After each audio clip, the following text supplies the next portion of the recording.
Action et point de vue.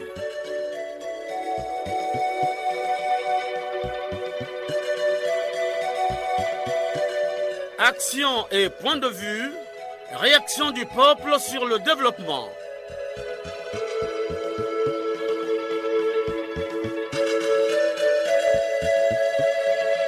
Présentation, Omer Elenga.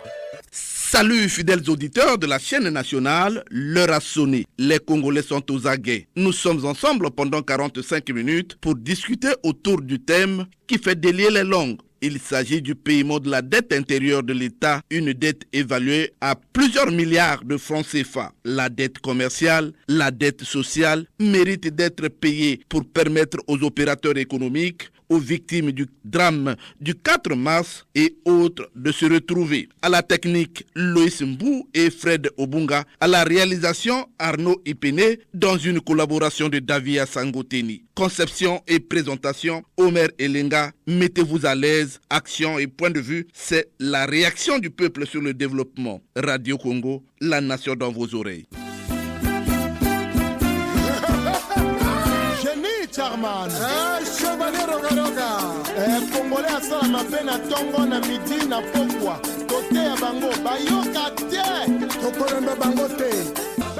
Une fois de plus, bonne journée à tous, les auditeurs qui, tous les dimanches, prennent leur temps pour suivre cette émission de proximité. Chers auditeurs, pour la diversification de l'économie, de façon générale, le Congo a besoin d'un secteur privé mis en avant. L'État doit accompagner le secteur privé par la participation au capital de certaines sociétés privées. Pour l'émergence, le Congo a besoin d'un taux de croissance égal ou supérieur à 7%. C'est de cette manière que le pays peut préparer l'économie nationale à prendre sa place dans la zone de libre-échange continentale africaine, ZELCAF. Chers auditeurs, pour l'amélioration de l'environnement des affaires, le plan avait retenu 10 objectifs spécifiques. Faciliter la mise en œuvre concrète du dialogue public-privé pour améliorer le climat des affaires, simplifier et alléger la fiscalité, structurer le dispositif institutionnel d'appui au développement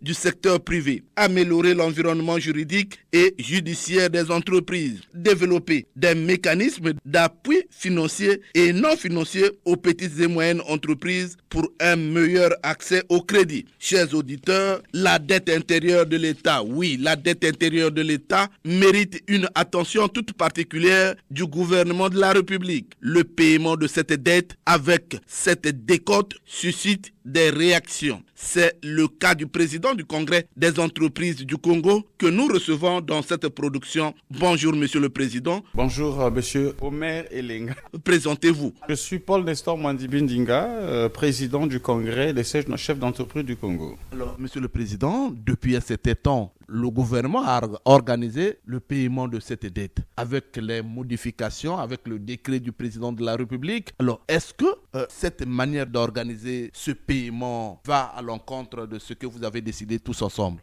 Merci, monsieur Omer Elenga. Cette décision du gouvernement n'a pas satisfait les attentes du secteur privé. Nous n'avons pas été associés dans l'élaboration de cette loi, simplement parce que nous sommes les acteurs majeurs, parce que l'État nous doit de l'argent. L'État, au contraire, au lieu d'appliquer une décote de 66%, devait payer aux entreprises les intérêts moratoires. C'est ce qui se fait avec les paiements des autres partenaires au développement. Donc nous sommes les créanciers de l'État. L'État, pour prendre un tel engagement, devait au préalable discuter avec les partenaires que nous sommes. Nous sommes dans le regret de constater que le gouvernement a pris une décision unilatérale. Mais cependant, nous avons engagé des négociations avec le gouvernement. Nous sommes déjà en relation avec le cabinet du Premier ministre et dans les tout prochains jours, nous allons rencontrer le Premier ministre. Nous sommes également pour parler avec le ministère des Finances, avec le Parlement. Et je crois que dans les tout prochains jours, nous pourrions savoir ensemble comment on va mener cette action parce que le secteur privé ne va pas accepter d'assumer une telle responsabilité.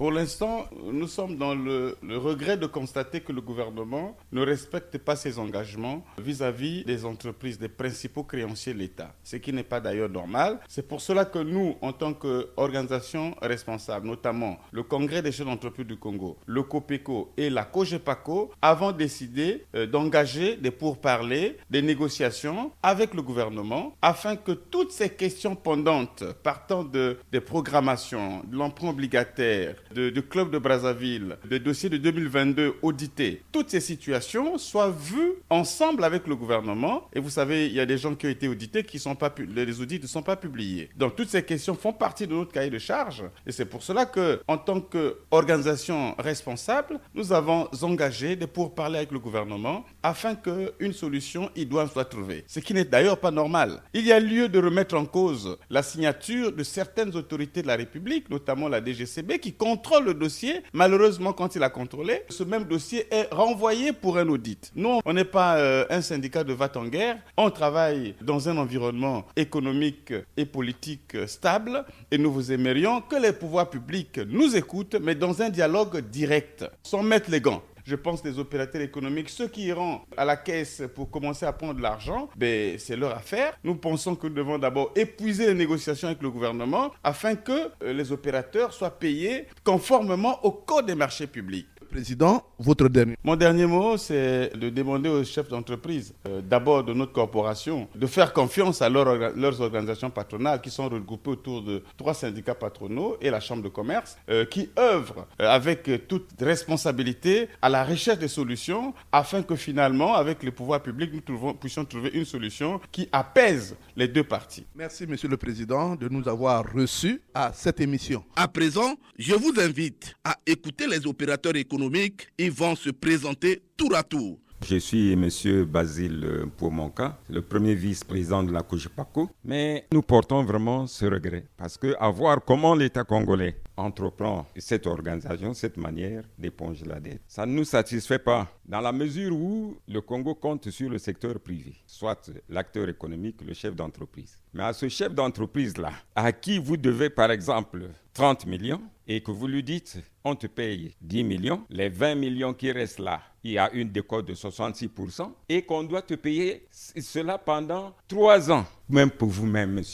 Omer Elenga, comment est-ce que vous comprenez ça? Le secteur privé perd là sa substance. Je suis M. Guy Opoya, secrétaire général du Congrès des chefs d'entreprise du Congo. Mais la manière qu'on est en train de gérer la dette, elle ne peut pas satisfaire les opérateurs économiques parce que nous avons beaucoup d'attentes. Mais par rapport à ce qui se passe, on ne va pas se retrouver. Déjà, on a pris un décret sans pourtant associer le secteur privé et cette décote va jusqu'à 66%. C'est une manière de tuer le secteur privé. Mais l'opérateur économique congolais ne vit plus. Il vivote parce que même au niveau de nos foyers, on ne vit plus. On ne peut plus subvenir aux besoins de nos foyers. Aujourd'hui, nous sommes relégués au second plan. Présentez-vous. C'est M. Johnny Kamba. Par rapport au décret que nous avons vu, je me pose une simple question. C'est vous qui me devez. Vous mettez autant d'années avant de me payer. Un jour, au lieu que vous me payez avec un pourcentage supplémentaire, vous me demandez à ce que vous déduisez dans la dette que vous avez. Comment ça peut se faire que, au lieu que ce que vous preniez le temps de dire je vais vous dédommager en vous ajoutant tel pourcentage, vous dites que c'est normal que vous puissiez prendre. Et combien? 66% de mon argent que vous me devez et vous voulez le prendre vous et me laisser 30-34% que vous allez me payer progressivement. Vous étalez ça sur autant de temps que vous voulez et vous croyez que vous m'avez payé. Ça s'appelle payer ou arracher. Je ne veux pas parler d'escroquer, je parle d'arracher.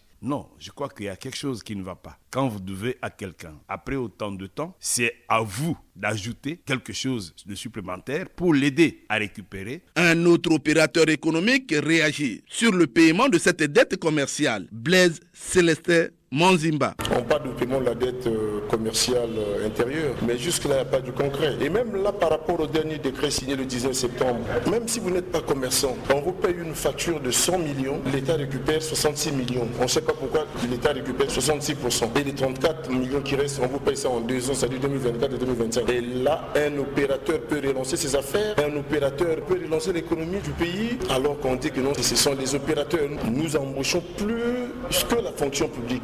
Mais lorsque d'ici là, on va tuer plus de 1000 entreprises, je ne sais pas comment nous allons relancer l'économie. Je prends un exemple du Gabon. À peine arrivé, le président gabonais a payé la dette commerciale sans décote au Gabon. On a payé les opérateurs. Pourquoi chez nous on ne peut pas le faire? Pour l'État congolais, lorsqu'on finit de payer des salaires, le pays marche. Alors que l'économie va avec les sociétés privées, les impôts, la douane. L'économie marche avec tout ce que les opérateurs font pour amener un plus sur les recettes de l'État. En fait, moi aujourd'hui, j'ai demandé aux opérateurs de ne plus faire les marchés avec l'État. C'est-à-dire, si tu as un petit 10 000, vends même le charbon, mais ne travaille plus avec l'État parce que l'État nous appauvrit le plus belle. Alors, oui, le paiement de la dette intérieure commerciale est à l'ordre du jour. Le secrétaire général de l'UNOC. Bonjour monsieur. Bonjour. Présentez-vous. Je suis monsieur Ephraim Rofi Mouno, secrétaire général de l'Union nationale des opérateurs économiques du Congo, UNOC. Alors monsieur le SG, la question qui nous préoccupe aujourd'hui, c'est le paiement de la dette intérieure de l'État. Alors, depuis un certain temps, les Congolais ont toujours donné un point de vue qui ne semble pas être satisfaisant par rapport à ce que demande le Fonds monétaire international. Comment appréciez-vous le paiement de la dette intérieure de l'État? Merci beaucoup, mais avant tout propos, il faudrait quand même saluer cette volonté du gouvernement de payer, d'apurer la dette commerciale intérieure. Il faudrait quand même saluer cela, c'est important. Alors, le problème qui se passe, il faudrait se dire, ce que nous, l'UNOC, nous demandons, c'est d'abord la mutualisation des atouts, comme le dit souvent le docteur Jean-Daniel Ovaga, président de l'UNOC. Il faut mutualiser les atouts. Aujourd'hui, il y a un décret qui a été pris, le décret 2013-1579 du 29 septembre 2023, qui est pris à l'identique du décret 2005-608 du 28 novembre 2005. Et nous avons tous vu comment le décret de 2005 n'a pas vraiment donné les résultats escomptés. Alors, ce que nous demandons, c'est d'abord la mutualisation des atouts. Alors, mutualiser les atouts, pourquoi? Parce que ça devrait permettre à l'UNOC de comprendre d'abord l'esprit de ce décret. Or, il n'y a pas eu d'échange à propos. Et aujourd'hui, on constate tous, parce que, à vrai dire, il faudrait le dire, la première décote est plafonnée à 66%. Et vous êtes convaincu qu'aucune opération ne permet d'avoir une marge de 66% ou plus. Donc, après de tels travaux, par exemple, s'il faut le dire, il faut faire une décote de 66%. Nous, on aimerait bien comprendre pourquoi les 66%. Peut-être que ça pouvait nous emmener à comprendre certaines choses. Mais au-delà de cet aspect, il faut se poser la bonne question. Mais qui est concerné par la dette commerciale intérieure? Parce que souvent, on se trompe. On s'arrête sur les opérateurs qui, par exemple, sont dans les biens et services. Et à en croire, selon ce que certaines personnes disent dehors, on vous dira, est-ce que ça a été livré, par exemple? On prend le cas des marchés. Mais il n'y a pas que cela. Il y a de ceux qui sont dans les bâtiments et travaux publics. Nous avons, par exemple, un adhérent qui a construit la préfecture des Vaud. Aujourd'hui, il y a eu 3 préfets qui ont habité là. Mais le monsieur n'a jamais été payé. Vous imaginez? S'il faudra encore ajouter, nous avons les écoles. Nous avons notre adhérent, par exemple, les CGAE, qui reçoit les étudiants que l'État l'envoie, qui les a formés depuis des années. Aujourd'hui, ils sont sur le marché de l'emploi. Qu'est-ce qu'on dira? Il n'a pas formé. Donc, vous voyez que toutes ces questions, si on pouvait s'asseoir sur une table pour dire attention, ça ne concerne pas seulement ceux qui sont dans les biens et services. Il y a des écoles qui ont travaillé, il y a de ceux qui ont été dans les bâtiments pour chuter. L'UNOC aurait proposé de s'arrêter au moins à une décote de 25%. Mais là aussi, il faut regarder la soutenabilité de la dette. Merci de nous avoir reçus dans cette émission. Merci beaucoup, je vous remercie. La dette du drame du 4 mars suscite également des réactions. Écoutons le président du collectif des sinistrés du 4 mars. Il va se présenter. Bonjour monsieur. Bonjour, je m'appelle Océté Bruno, président du collectif des sinistrés du 4 mars 2012. C'est une question assez forte parce que il faut d'abord rappeler qu'il y a un décret qui met en place une commission. Le président de cette commission, le ministre Bouya, il y a 5 ministres qui sont dans ce décret. À quel niveau on se trouve? On est à un niveau assez intéressant parce que si on ne l'avait pas fait, je crois que la population se serait déjà soulevée. Nous nous sommes retrouvés avec une situation où il y avait une liste qui avait été faite par le ministère de la Construction et nous n'avons pas été d'accord sur cette liste-là. Et cette liste-là, finalement, qui a été faite depuis février, n'a pas pu être payée parce que nous avons constaté qu'il y avait des velléités dans cette liste et donc nous avons fait savoir cela au président de la commission, si bien que c'était bloqué Et finalement, on a pu s'entendre pour que ce dossier soit géré par la commission. Et quand il y avait l'organisation des 3 bassins, il a fallu attirer l'attention du gouvernement. Vous savez que cet événement se passait à l'épicentre même du 4 mars. Or, lorsqu'on regardait la liste de la construction, c'est beaucoup plus les périphéries qui avaient été choisies dans cette liste. Nous avons attiré l'attention pour dire, si vous faites tel que vous le faites là, l'épicentre va se soulever. Parce que ça se passe à l'épicentre. Il fallait donc trouver un montant additionnel pour justement contenter ceux qui étaient justement dans cet épicentre-là. Malheureusement qu'au dernier moment, le gouvernement n'arrivait pas à rassembler les 3 milliards. C'est comme ça que nous avons fait une proposition au gouvernement pour dire, écoutez, puisque vous ne pouvez pas avoir 3 milliards comme ça d'emblée, alors il serait nécessaire que par semaine, vous trouviez au moins 500 millions. Et alors à ce moment-là, pour couvrir toute la dépense, on en aurait pour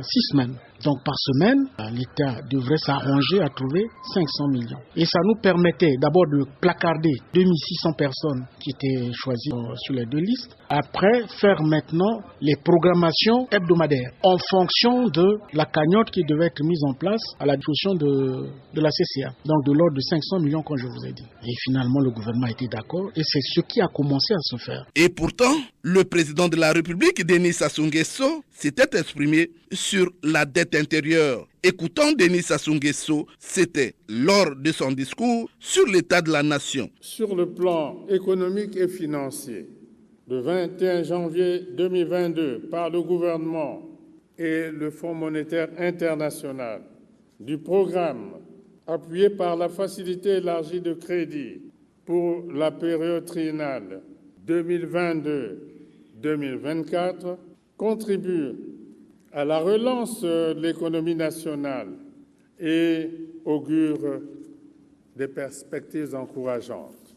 Ainsi, l'on peut noter avec intérêt l'issue positive en février et juillet 2023 de la 2e et la 3e revue du dit programme.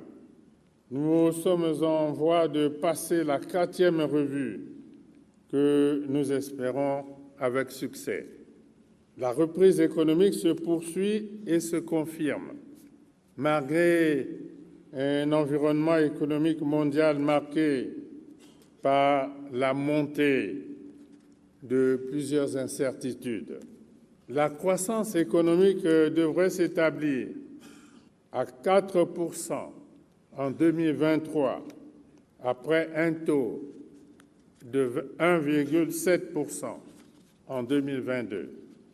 Le redressement de la situation budgétaire se poursuit également grâce à une mobilisation accrue des recettes internes et des dépenses publiques plus maîtrisées. Le remboursement de la dette extérieure s'exécute normalement à la satisfaction de nos partenaires techniques et financiers, tandis que le processus d'appurement de la dette intérieure évolue de manière positive. Il convient de relever que la notation financière de notre pays a de nouveau été rehaussée cette année.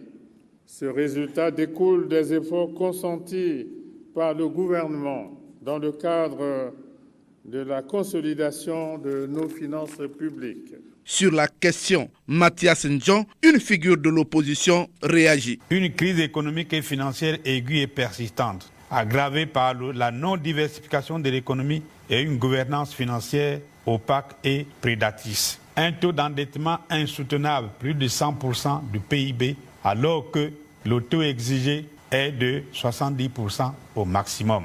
L'augmentation sans précédent du nombre des sans-emploi, des chômeurs et autres exclus sociaux, la montée en flèche de la corruption et des scandales financiers, la flambée des prix de denrées alimentaires de première nécessité et la chute drastique du pouvoir d'achat des populations. La destruction du système national d'enseignement et la baisse vertigineuse du niveau des apprenants.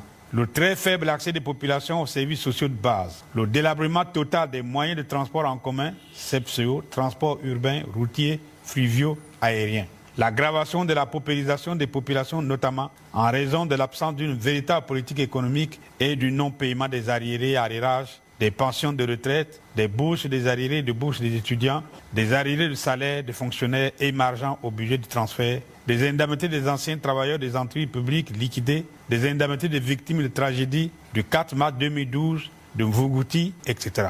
Les détournements des deniers publics, l'appropriation personnelle des biens de l'État, la concussion, la corruption, le droit de fuissage. Le Fonds monétaire international appuie le Congo dans le règlement de cette dette. Comment les Congolais apprécient-ils le règlement de cette dette par l'État congolais?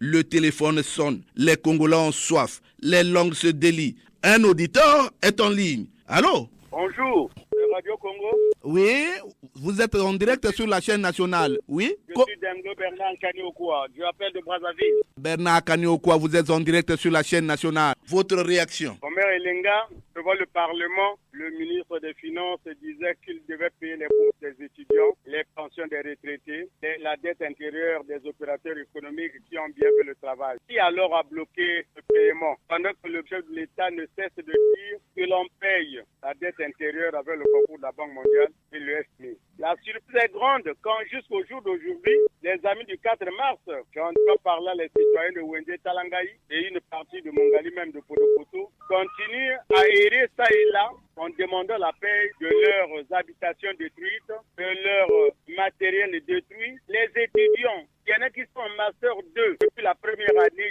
jusqu'à la 5e année, n'ont pas de bourse. Les retraités qui ont fait valoir leurs droits depuis 2014, jusqu'à ce jour, n'ont pas de pension. Ceux qui ont fait valoir leurs droits en 2018, on parle d'arriérage et d'arriéré, Omer Elenga. Qui doit suivre les instructions du chef de l'État si ce n'est pas le gouvernement? Je crois qu'Omer Elenga, les gens ne suivent plus ce que dit le chef de l'État. Parce que quand il dit le matin, faites ceci, le soir, on n'a pas la solution de ce qu'il a demandé de faire. Le gouvernement peut payer la dette intérieure, qu'elle soit au niveau social ou économique, Omer Elenga. Alors, d'aucuns aussi disent que cette affaire ne doit pas laisser indifférents les opérateurs économiques, puisque aujourd'hui la décote est devenue plus supérieure. Alors, ces opérateurs économiques vont gagner quoi? Ils attendent toujours le paiement de leur dette. Omer, pour que le pays se développe, l'État doit honorer ses engagements vis-à-vis des opérateurs économiques. Parce que c'est eux qui construisent, qui développent le pays dans leurs travaux.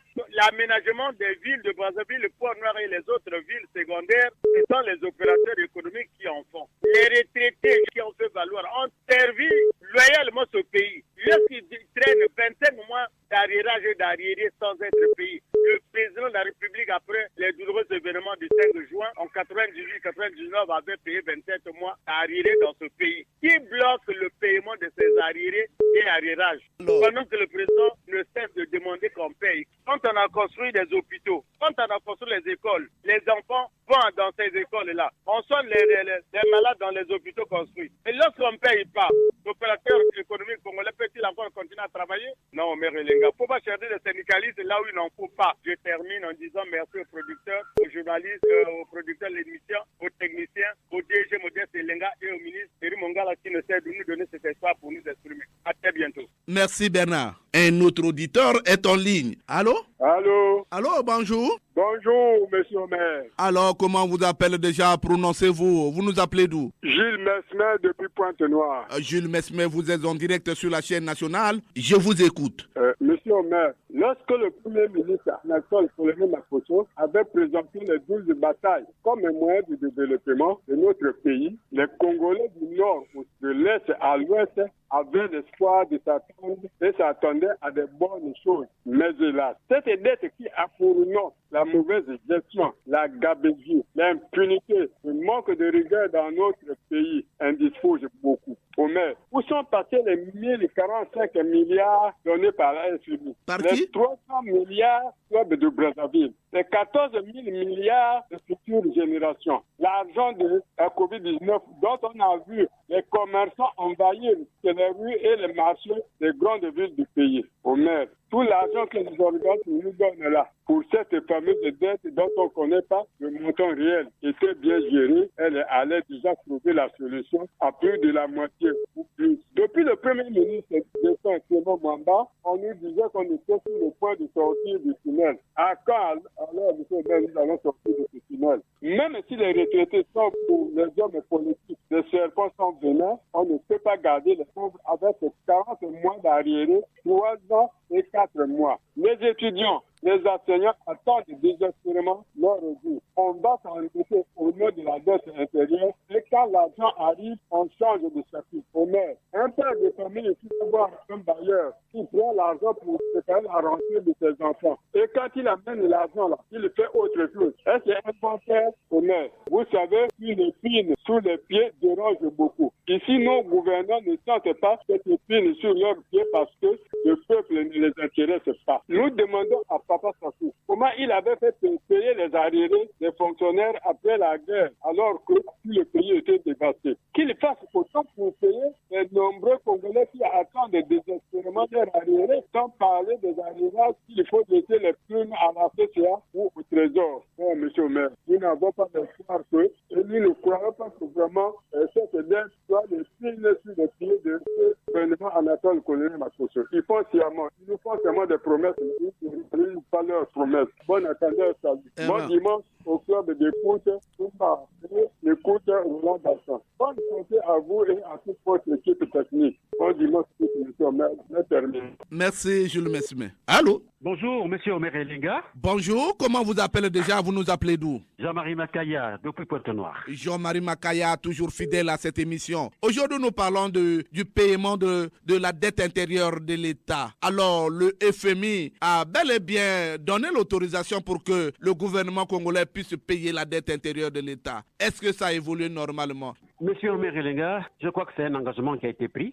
Et un engagement, c'est un mot consacré et puis sacré, parce que je peux vous lire quelque chose dans la Bible où il est écrit dans Proverbe 22, 26, 27. Il est écrit, ne sois pas parmi ceux qui prennent des engagements, parmi ceux qui cautionnent pour des dettes. Si tu n'as pas de quoi payer, pourquoi voudrais-tu qu'on enlève ton lit de dessus toi? Donc, monsieur Melenga, je m'adresse là au Parlement, au gouvernement. Il ne devrait pas prendre cet engagement tant que ceci soit acté par le FMI et la Banque mondiale. Pour une dette qui est déjà auditée par les experts, je crois, monsieur Melenga, il faut passer à l'acte. Les retraités, ceux qui ont subi au 4 mars, ceux de Kintélé, je crois, qu'il faut dédommager. Beaucoup qui ont souffert de cette dette devraient maintenant se tourner vers la fin de l'année pour commencer à sourire, pour se dire, voilà, on a pensé à nous. Mais c'est venu à point tombé, monsieur Melenga, à point nommé, monsieur Melenga, parce que je crois que le Parlement venait là de travailler sur ce budget qu'on vient d'adopter 2024.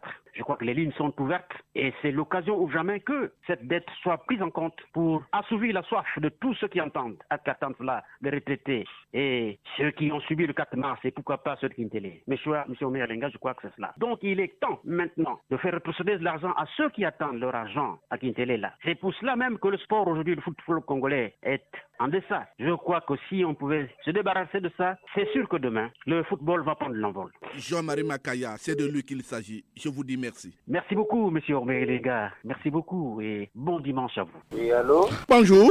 Bonjour, Omer Elenga. Comment vous appelez déjà? Prononcez-vous. Vous nous appelez d'où? Je suis Félix Boronga au bord du viaduc à Salangaï. Les Congolais sont à l'écoute. Omer Elenga, il faut accepter qu'il y ait dans notre pays de bonnes planifications liées à la dette intérieure de manière véridique. Lorsque les choses sont bien planifiées, eh bien, les opérateurs économiques et d'autres personnes vouées à cette cause ne peuvent pas passer à une divagation stérile. Donc, si les choses sont bien planifiées, eh bien, le tout se joue au niveau de la CCA, qui ne doit pas tergiverser avec les opérateurs économiques de manière directe, et qui leur revient. Et lorsqu'on demande à niveau des pourcentages, tout un peuple qui est déjà amorti par cette même dette, qui ne peut plus exercer d'un seul pas une activité, eh bien, ça fait recourir un risque au monde des commerçants et à ceux qui sont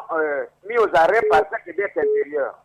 Omer Elenga, je voulais bien te rappeler que dans le chapelet des douleurs, il y a les universitaires, il y a des étudiants, il y a des vacataires à qui on a promis pour les soulager légèrement. Eh bien, tout ce monde-là coupé son sol pour des causes inavouées. Je ne sais pas pourquoi. Est-ce qu'il faut que la CCA et les services habilités à faire payer ces arriérés et ces arriérages? Il faut qu'ils attendent des pourcentages pour le faire. Eh bien, pour attendre les pourcentages de ces messieurs qui sont déjà presque au sous-sol, c'est une mauvaise intention. Le Congo n'a plus besoin de système de 10%. Quand le président de la République nous a dit que Omer Elenga. Alors, Oboronga Poro, je vous dis merci de votre participation à cette émission. À très très bientôt, Omer Elenga. Merci beaucoup. Les langues se délient toujours. Allô?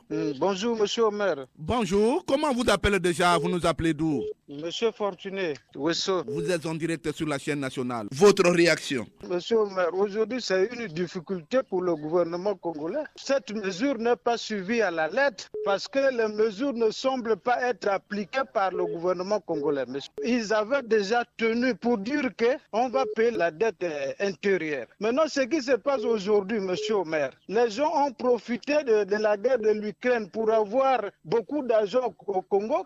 On se demande qu'est-ce qui se passe aujourd'hui que les choses ne marchent pas au niveau de la dette intérieure. Voilà le grand problème. On n'applique rien malgré le Fonds monétaire. Parmi les mesures, le paiement de la dette intérieure, rien ne se fait jusqu'aujourd'hui. C'est une épine sur le gouvernement colonel Makosso qui aujourd'hui n'arrive pas à régler un certain nombre de choses. Fortuné? Oui, monsieur Omer. Aujourd'hui, l'État a beaucoup de problèmes au niveau de la dette intérieure, même sur le social. Mais la crise est provoquée par le gouvernement. C'est malheureux, monsieur Omer. Fortuné, je vous dis merci de votre participation. Je vous remercie, monsieur Omer. Et notre auditeur a soif. Allô? Bonjour, monsieur le journaliste. Bonjour, comment vous appelez déjà? Vous nous appelez d'où? Je suis monsieur Elenga Tipo et je vous appelle de Yoporo. Elenga Tipo, toujours fidèle à cette émission. Monsieur le journaliste, je vous avoue avec regret que le non-paiement de cette dette intérieure du Congo, qui est l'une des conséquences logiques de la mauvaise gestion du pays, fait délier les langues. Alors, tant que nous ne quittons pas la mauvaise gestion et le laisser aller, on n'ira jamais de l'avant. Nous suggérons au gouvernement colonel Makosso qui nous écoute de faire montre de beaucoup de sagesse dans la résolution de cette épreuve douloureuse que traversent nos compatriotes, tout en sachant que le challenge d'un gouvernement est d'amener son peuple à une vie de prospérité. Faire autrement, c'est pousser les autres à la mort. Dans un élan de solidarité, avec un comportement nouveau, délivrons notre pays de ce cercle d'éternel assisté dans le travail, la discipline et la rigueur. Et comme je l'ai dit, monsieur les journalistes,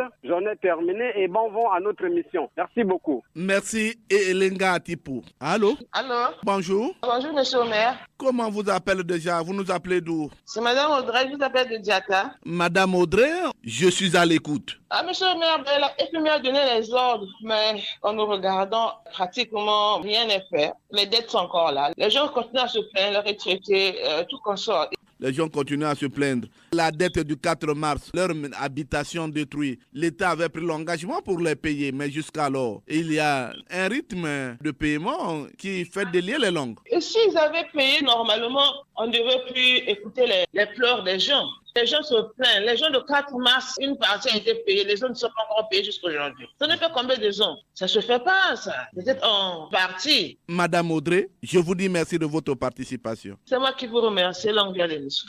Merci beaucoup. Je vous en prie. Oui, allô? Bonjour, monsieur Omer. Bonjour. Comment vous appelez déjà? Vous nous appelez d'où? Sergio Simon Pierre, c'est mon nom. Je suis à Niwumbi dans le district de Nyanga. Simon Pierre, votre point de vue? Bon, mais monsieur Omer, je pense que si seulement c'était bien exécuté, le pays ne serait toujours pas dans cette souffrance-là qui ne cesse pas de sévir sur les populations. Mais je pense que la Banque mondiale n'est pas, disons, la panacée pour le Congo. Mais il faut bien que le Congo fournisse ses propres efforts avec toutes les richesses qui pullulent partout à la surface comme sous le sol, peut-être même à la surface de la terre. Donc le problème, c'est amener nos dirigeants à changer de comportement, donc faire une révolution humaine. Donc on compte seulement sur les institutions internationales, mais eux, ils sont là avec leurs enfants, avec leurs parents, mais les futurs là qui arrivent, ils vont faire comment? Avec toujours la Banque mondiale. Mais est-ce que la Banque mondiale aura toujours de l'argent pour donner au Congo? Voilà mon point de vue, c'est celui-là sur la Banque mondiale. Alors, Simon Pierre, je vous dis merci de votre participation. C'est moi qui vous remercie, monsieur Omer. Merci beaucoup. Merci. Un citoyen est en ligne, nous dit le technicien Loïs Mbou. Allô? Bonjour, monsieur Omer Elenga. Alors, bonjour, monsieur.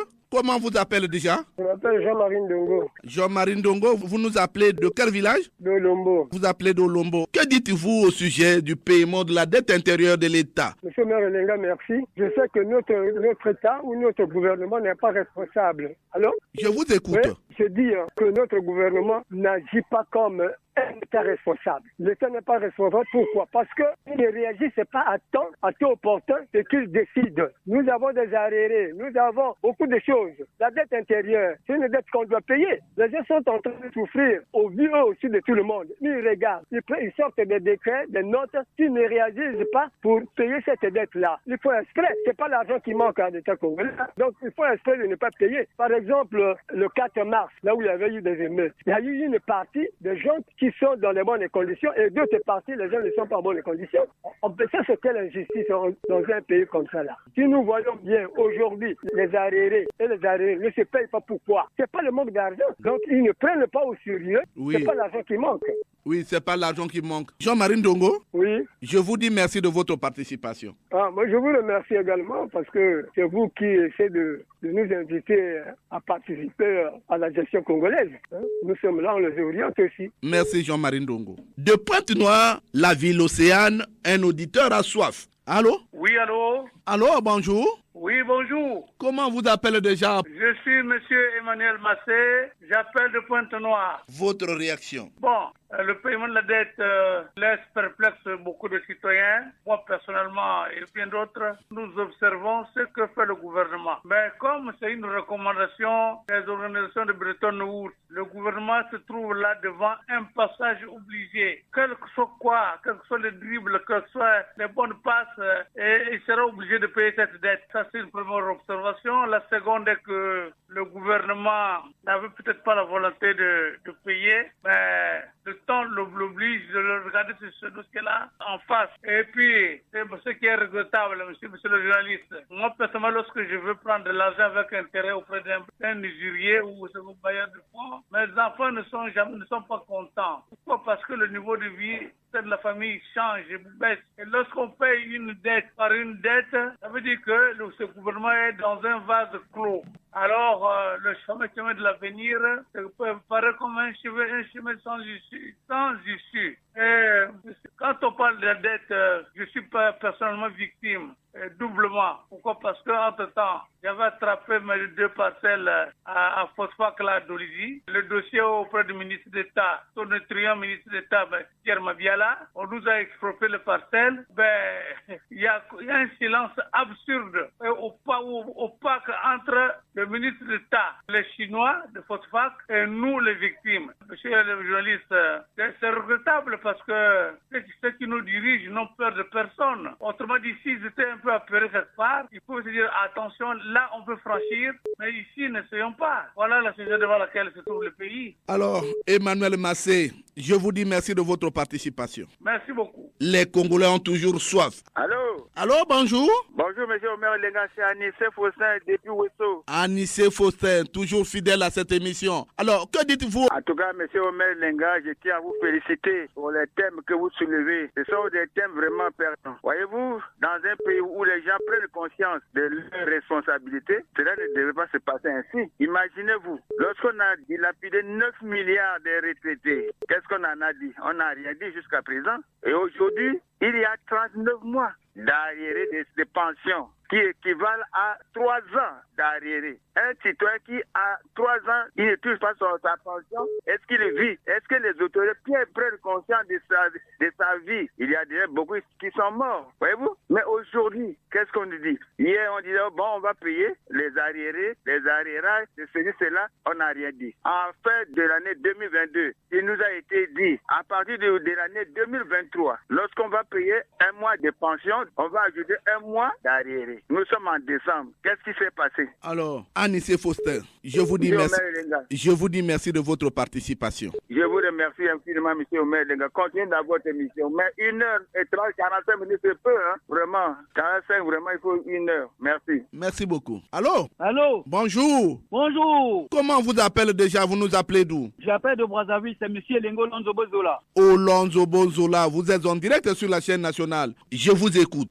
Mon frère, c'est compliqué pour la dette intérieure. C'est compliqué parce qu'il y avait déjà des gens qui ont tiré profit de ça et qui ne sont pas des réels. Maintenant, les vrais qui sont aujourd'hui, qui ont des problèmes pour recevoir cet argent. Parce qu'ils avaient fabriqué les opérateurs économiques véreux et qui sont servis. Et comme il n'y a plus d'argent, le réel souffre. La réalité, c'est celle-là. Prenons le cas de 4 mars. Quelqu'un qui avait 1 million, 2 millions, vous lui donnez 400 000. C'est pas où on voit quelqu'un au suicide, non? Donc, la possibilité aujourd'hui, c'est de nommer quelqu'un qui a la compétence nationale, c'est-à-dire une autorité qui est gérée par l'État et qui n'a pas de penchant et qui peut... Mais le Congo demande beaucoup de réformes. Parmi les réformes...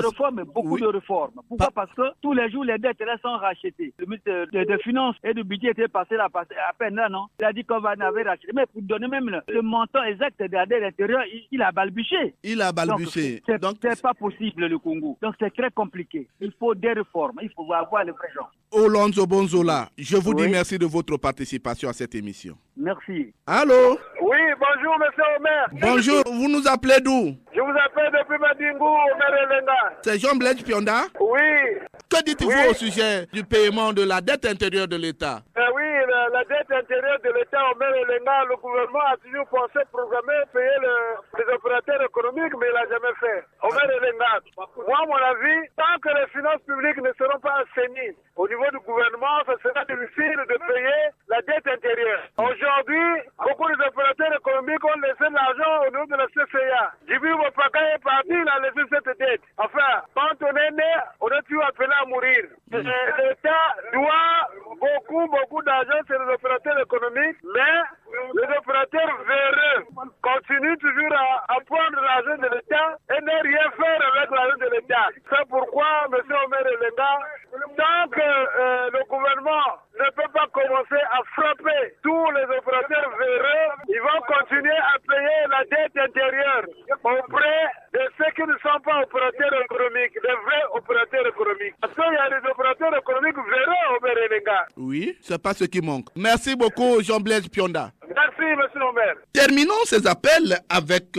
cet auditeur qui fait sonner le téléphone. Allô? Bonjour, monsieur Omer Elenga. Bonjour, comment vous appelez déjà? Fidèle Rabi de Punkaï, ville sucrière, cité de Wewa. Ah, Fidèle Rabi, vous êtes en direct sur la chaîne nationale. Je vous écoute. Merci beaucoup, monsieur Omer Elenga. L'État congolais est comme un chef de famille qui a des revenus, mais s'endette auprès des enfants dont il doit s'occuper. C'est curieux, contradictoire et c'est un manque de sérieux. Voyez-vous, monsieur Omer Elenga, que ça soit des enfants que toi tu devrais supporter, mais tu leur demandes de serrer la ceinture en empruntant leur argent. Et pour les payer, ça devient difficile. Moi, je trouve que c'est insensé et irresponsable. Tout bon gestionnaire sait qu'il y a des chapitres intouchables dans un budget. On appelle ça des dépenses incompressibles. Et parmi ces dépenses qu'on ne peut pas toucher n'importe comment, il y a quand même l'argent de la popote. Le salaire, c'est comme l'argent de la popote dans une famille. On ne peut pas déranger cela à tout vent, n'importe comment, ou on ne peut pas le prêter ou l'emprunter pour ses besoins personnels, monsieur Omer Elenga. Il y a un décret que j'ai vu dans les réseaux sociaux sur les modalités de paiement de cette dette intérieure. Voilà, monsieur Omer Elenga, ce que je tenais à faire constater. Alors, Fidèle Rabi? Oui? Je vous dis merci de votre participation. Merci beaucoup, monsieur Omer Elenga. Ouf! Toko funda bino lelo, epaya papa.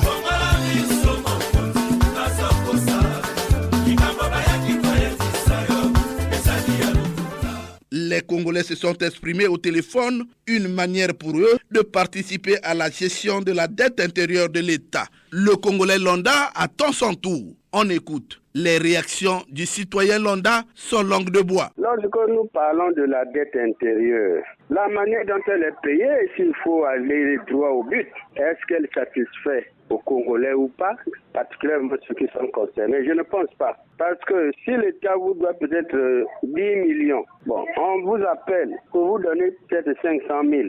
C'est une goutte d'eau dans la mer. Ça ne veut rien dire. Mais je crois que l'État doit faire des efforts, normalement, pour mettre assez de ressources pour le paiement de cette dette. Moi, je crois que la dette intérieure de l'État, c'est un engagement que l'État a pris vis-à-vis de ceux qui ont accompli des actes à son profit.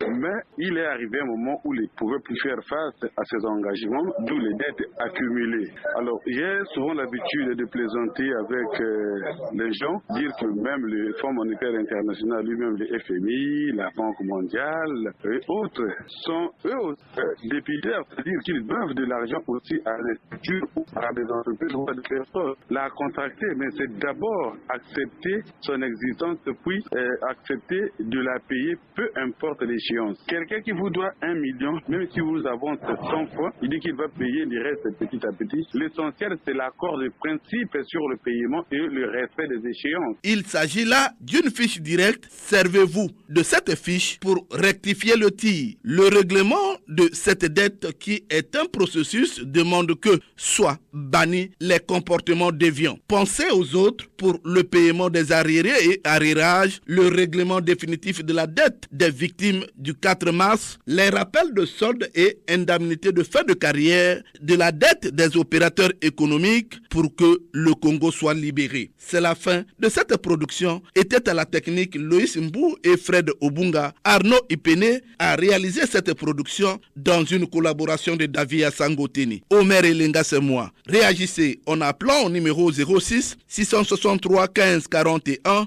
ou au numéro 05 521 91 97. Suivez-nous sur YouTube en mentionnant Action et Point de Vue. Bon dimanche à tous ceux qui ont suivi cette production. Au revoir et à très bientôt.